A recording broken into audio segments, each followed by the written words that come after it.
Hi hello வணக்கம் and welcome to மாற்றம் கொண்டு வா. இன்னைக்கு நம்ம ஒரு சூப்பரான குக்கி வெரைட்டி தான் பார்க்க போறோம்.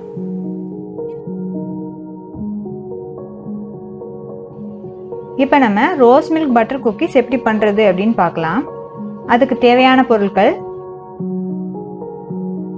மைதா 1 cup, powder sugar 1/2 cup, salt 2 pinch, grated coconut 1 tablespoon, baking powder 2 teaspoon, butter 2 tablespoon, அப்புறம் rose milk essence 2.5 tablespoon. இப்போ நம்ம ஒரு மிக்சிங் பவுல் எடுத்துக்கிட்டு அதில் ரூம் டெம்பரேச்சரில் உள்ள அன்சால்டட் பட்டர் எடுத்து நம்ம நல்லா பீட் பண்ண போகிறோம். அதுக்கு அடுத்ததாக நம்மளோட பவுடர் சுகரையும் அதில் போட்டு அப்படியே நல்லா மிக்ஸ் பண்ண போகிறோம். நான் வந்து 1/2 கப் சுகர் எடுத்துருக்கிறேன். நீங்கள் கம்மியாக சேர்க்கணுன்னா கூட கொஞ்சம் குறைச்சிக்கலாம். ஏன்னா ரோஸ் மில்க் எசன்ஸும் ஆல்ரெடி ஸ்வீட்டாக தான் இருக்கும். அதை நல்லா மிக்ஸ் பண்ணிட்டு அடுத்ததாக நம்ம salt, grated coconut and baking பவுடரையும் போட்டு நல்லா மிக்ஸ் பண்ண போகிறோம்.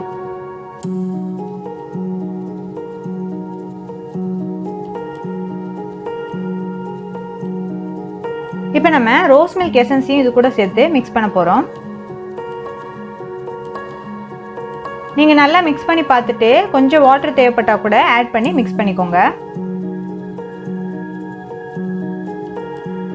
இப்போ நம்மளோட மாவு ரெடி ஆயிடுச்சு. நம்மளோட மாவு வந்து சப்பாத்தி மாவோட கொஞ்சம் ஹார்டான கன்சிஸ்டன்சியில் இருக்கணும். இப்போ நம்ம பேக்கிங் ட்ரே எடுத்துக்கிட்டு அதை கிரீஸ் பண்ண போகிறோம். நீங்கள் அதை கிரீஸ் பண்ணுறதுக்கு எதர் கீயோ இல்லைன்னா பட்டரோ கூட யூஸ் பண்ணலாம். அடுத்ததான் நம்மளோட ஓவனை ப்ரீஹீட் பண்ணுறதுக்காக டைமரை 10 மினிட்ஸ்லையும் டெம்பரேச்சர் செட்டிங்கை 180 டிகிரிலையும் வச்சிடணும். அப்புறம் நடுவில் உள்ள நாபை பேக் அப்படிங்கிற செட்டிங்கில் வச்சுருங்க. ஓவன் ஹீட் ஆகிறதுக்குள்ளே நம்ம குக்கீஸ் எல்லாம் ப்ரிப்பேர் பண்ணி வச்சிடலாம். குக்கீஸ் பண்ணுறதுக்கு கொஞ்சமாக மாவு எடுத்து நல்லா உருட்டிட்டு இந்த மாதிரி ஃப்ளாட்டாக தட்டிட்டு வச்சிட வேண்டியதான். நீங்கள் டிஃப்ரெண்ட் ஷேப்ஸில் பண்ணணும்னு நினச்சிங்கன்னா இந்த மாதிரி தட்டினதுக்கப்புறமா உங்ககிட்ட எதுனா குக்கி மோல்டு இருந்ததுன்னா அதை வச்சு நீங்கள் ஷேப்ஸ் கொண்டு வரலாம். இந்த மாதிரி ஷேப்ஸ்லாம் பண்ணி சூப்பராக அசத்தலாம் அப்படின்னு நினச்சிட்டு இருந்தேன். பட் நம்ம பண்ணுற வேகத்துக்கு ஓவனே ப்ரீஹீட் ஆகி முடிச்சிடும் போல இருக்குது அப்படின்னு சொல்லிட்டு அந்த கோட்டை பூரா அழிச்சிட்டு மறுபடியும் முதல்ல இருந்து தட்டி தட்டி வச்சுட்டேன். நம்ம வீட்டில் சாப்பிட்றதுக்கு எதுக்கு இவ்வளோ அலப்புற. ஸோ இப்போ நம்ம குக்கீஸ்லாம் ரெடி ஆயிடுச்சு. நம்மளோட ஓவனும் ஹீட் ஆயிடுச்சு. இப்போ நம்ம இந்த ட்ரே அப்படியே உள்ளே செட் பண்ணிட வேண்டியதான். செட் பண்ணிவிட்டு மறுபடியும் டெம்பரேச்சர் 180லே மெயின்டைன் பண்ணலாம். டைமரை மறுபடியும் ஒரு 10 to 12 மினிட்ஸ் செட் பண்ணி வச்சிடலாம். நான் இப்போ 10 மினிட்ஸ்க்கு செட் பண்ணியிருக்கேன்.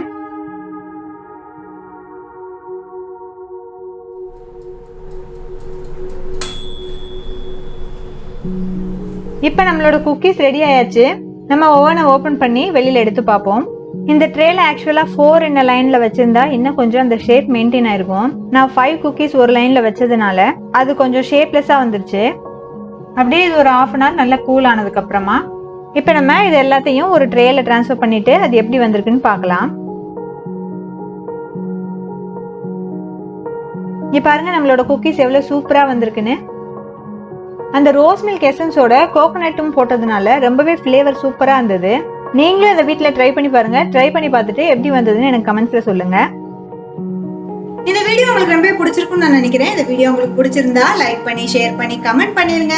இன்னும் பல இன்ட்ரெஸ்டிங்கான வீடியோஸை தொடர்ந்து பார்க்கறதுக்கு மாற்றம் கொண்டு வாக்கு உடனே சப்ஸ்கிரைப் பண்ணிருங்க. நான் திரும்பவும் உங்களை அடுத்த வீடியோல சந்திக்கிறேன். நன்றி, வணக்கம்.